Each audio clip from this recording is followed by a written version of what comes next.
Alors, on continue. Cette fois-ci, on a essayé de rajouter encore... j'ai essayé de rajouter encore un petit truc. Alors, d'abord, donc je vais aller un peu plus vite. Hein. Si vous n'avez pas encore regardé en fait cette partie, on avait presque la même partie là. On l'avait interprétée en détail tout à l'heure. Donc, regardez les vidéos précédentes pour mieux comprendre. Je vais aller un petit peu plus vite, ok? Parce qu'on avait déjà fait ça. Alors, là, je commence par la partie aliphatique. Donc, j'ai ça.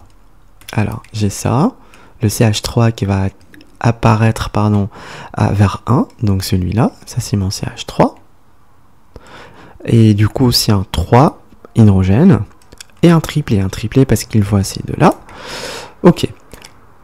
Alors, le deuxième, c'est le CH2, forcément. C'est ce CH2 que... Pardon, c'est pas ce CH2. Vous voyez, j'ai oublié que j'ai rajouté un CH3 ici. Donc, ce CH3, pareil, il va apparaître un peu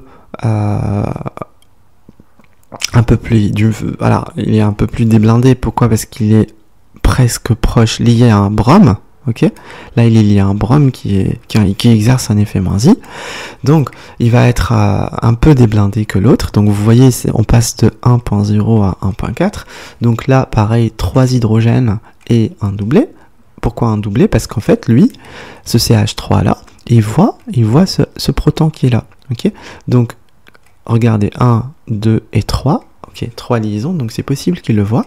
Donc ça fait un doublé. 1 plus 1, ça fait un doublé. Voilà. Ok.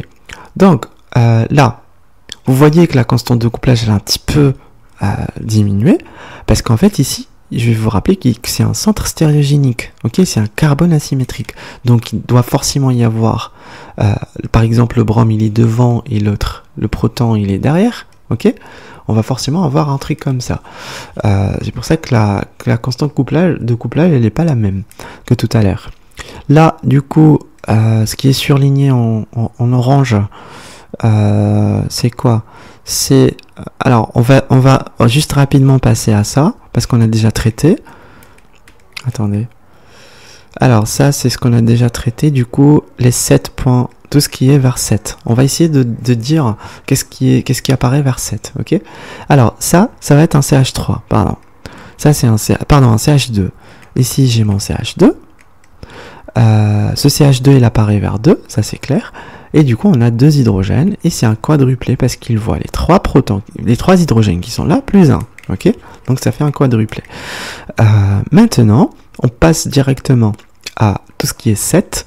Ici 7.8, bah forcément je vais avoir lui qui est identique à lui, donc c'est le même environnement chimique. Donc ça c'est HA, je vais les appeler HA. Ok. Et je vais avoir aussi, alors il faut pas que je me trompe, je vais avoir aussi le 7.15. Donc ça va être 2 protons aussi. C'est pour ça que j'arrive à les reconnaître. En 2 hydrogènes, pardon. J'ai ça et ça, donc ça fait HB. Ok, ça c'est HB. Voilà, les deux sont équivalents parce qu'on a un axe de symétrie comme ça qui passe par là, ok. Voilà, donc maintenant qu'est-ce qui va me rester? Il va me rester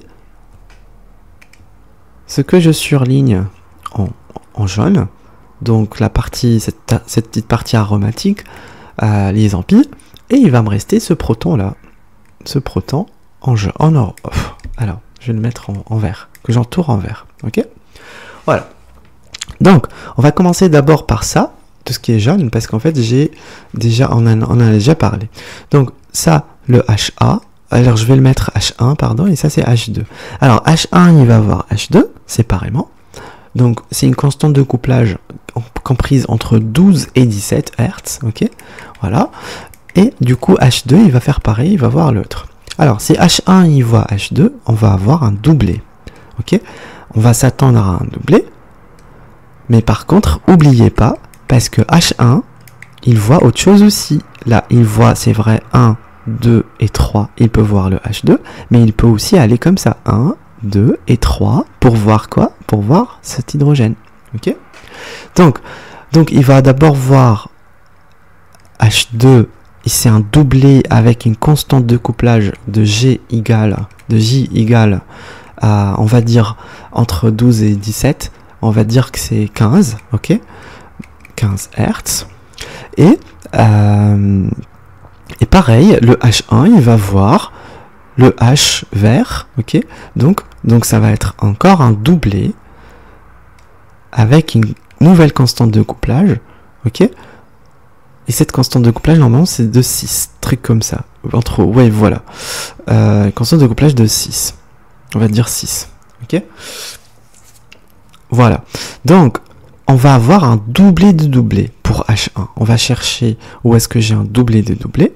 Là, j'ai un doublé de doublé. Super. Donc, le 7.5, ça correspond à quoi? Ça correspond à H1. H1, pardon. Et ça va être un doublé de doublé. Super. Un seul hydrogène, oui. J'ai un seul hydrogène qui est H1. Et j'ai deux constantes de couplage. J'ai une qui est 15.7, c'est-à-dire celle-là. Et j'ai une deuxième de 6, ok, à peu près. Voilà, qui est celle-là. Donc je suis ok, je suis sûr que ça c'est H1. Alors j'efface un peu ce bordel. Et du coup, qu'est-ce qui va me rester? Il va me rester maintenant le H2. Le H2 qui va voir à la fois 1, 2, 3. Alors H2 par contre, il va pas voir 4 et 5. Il va pas aller jusque-là, il va pas voir l'autre. Donc H2, il va voir que H1, c'est-à-dire ça lui fait un doublé seulement. Ok, ça va lui faire un doublé avec la même constante de couplage de tout à l'heure, donc qui va aller vers 15 Hz. Ok, alors la constante de couplage, ok, là j'ai 19, quelque chose vers 6. Donc c'est un doublé, bah c'est trop bien. Un seul hydrogène, bah c'est bien, c'est le H2. Et en fait, une constante de couplage de 15. Ok, super. Voilà. Donc il va nous rester le dernier. Et le dernier, on saura le faire.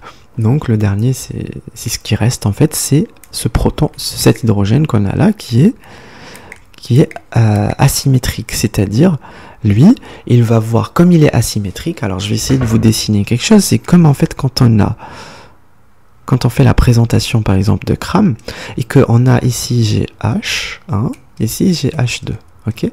Et là j'ai par exemple H3 et là c'est un groupement R. Lui par exemple, il est derrière et l'autre il est devant, ils vont se voir avec une petite constante de couplage par exemple.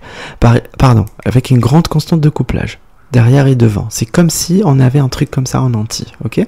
Rappelez-vous. Et par exemple, lui et lui, ils vont pas se voir avec une grande constante de couplage. Ou bien lui ou lui. Ça va être un peu 6, mais là par exemple, ça peut aller jusqu'à 15. Ok? Voilà. Donc, faites attention, quand c'est asymétrique, dites-vous que, un carbone asymétrique, pardon, dites-vous que là, en fait, je vais avoir le H là, qui va être en fait inéquivalent chimiquement avec les autres. Donc, il y aura pas. Il voit pas, lui par exemple, il va pas mélanger lui et lui. On va pas faire 4, plus 1 ça fait 5, plus 1, genre on mélange pas les deux et dire plus 1, et du coup ça fait 6. Va sextupler, ok? Non. En fait, il va voir d'abord lui. Il va voir d'abord lui, donc ça fait 1, 2, 3. Il va voir 3 ici, ok? C'est 3, 3 plus 1, on applique la règle, donc ça fait un quadruplé. Et normalement, ça va être un 6. Hein. C'est comme tout à l'heure. Lui et lui, en fait, 6 Hz. Ok? Et lui, il va quand même aller voir ça. Donc, ça fait quoi? Ça fait un doublé. Parce que lui, c'est 1. On lui rajoute 1. Ça fait un doublé avec la même constante de couplage. Comme tout à l'heure, on a dit 6. Ok? Donc, on va avoir un doublé de quadruplé. Ok? Ou un quadruplé de doublé. Ok? Donc, on va avoir un quadruplé dédoublé. Donc, là, j'ai un quadruplé dédoublé, voyez? Et du coup, vers 4.3, voilà, ok, c'est correct. Pourquoi? Parce que le proton, rappelez-vous, c'est un CH ou un CH2 qui est lié à un brome, à un à côté d'un électroattracteur. Donc si je reviens à mes tables de spectroscopie, j'aurai ici, bon, moi j'en ai pas besoin, parce que je connais à peu près, à force de pratiquer. Vous voyez là où il y a CH à côté d'un brome. Voilà, vous voyez là, c'est H à côté d'un brome, ça apparaît vers 4. Vous voyez, ça apparaît un petit peu vers 4. Donc là, si je reviens moi, en fait, j'ai quelque chose qui va vers 4. Voilà, donc 4.3. Et du coup, j'ai les deux constantes de couplage qui sont identiques. Parce que rappelez-vous, je vous ai dit que là, par exemple, si lui, il est comme ça derrière, et l'autre, il est sur le plan, et l'autre, il est sur le plan, ça, c'est le CH qui est lié à la lise en pi, et ça, c'est le CH3. Ok? Donc, lui, il va les voir en fait de la même façon parce que tous les deux sont sur le plan, ok? Lui, il est sur, on va dire qu'il est, bon, il est pas sur le plan, mais il vient directement comme ça, ok? Et là, pareil, il vient directement là. Donc ça fait pas une grande constante de couplage. Bon, voilà, je pense que c'est bon. Et pour le spectre, en fait, c'est pareil, hein. On va commencer par attribuer, ici c'est un CH3, ici pareil, c'est le deuxième CH3, qui est un peu déblindé, là c'est le CH2, et là pareil, ça c'est 1, et ça c'est 1, donc c'est les H qu'on a ici, des lises en pi, ça apparaît tout le temps là, ok? Donc entre 5 et 6 ou 6 trucs, donc c'est H, et puis en fait on a le truc aromatique, HA, HB, comme vous voyez ici, le rouge et le... voilà. Et là, en fait, on a l'autre. Pardon, ici, c'est le CH, qui est à côté du...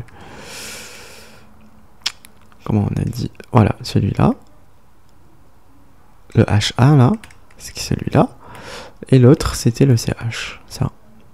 Qui est moins déblindé, c'était un CH asymétrique, qui est porté par le carbone asymétrique. Voilà. C'est tout.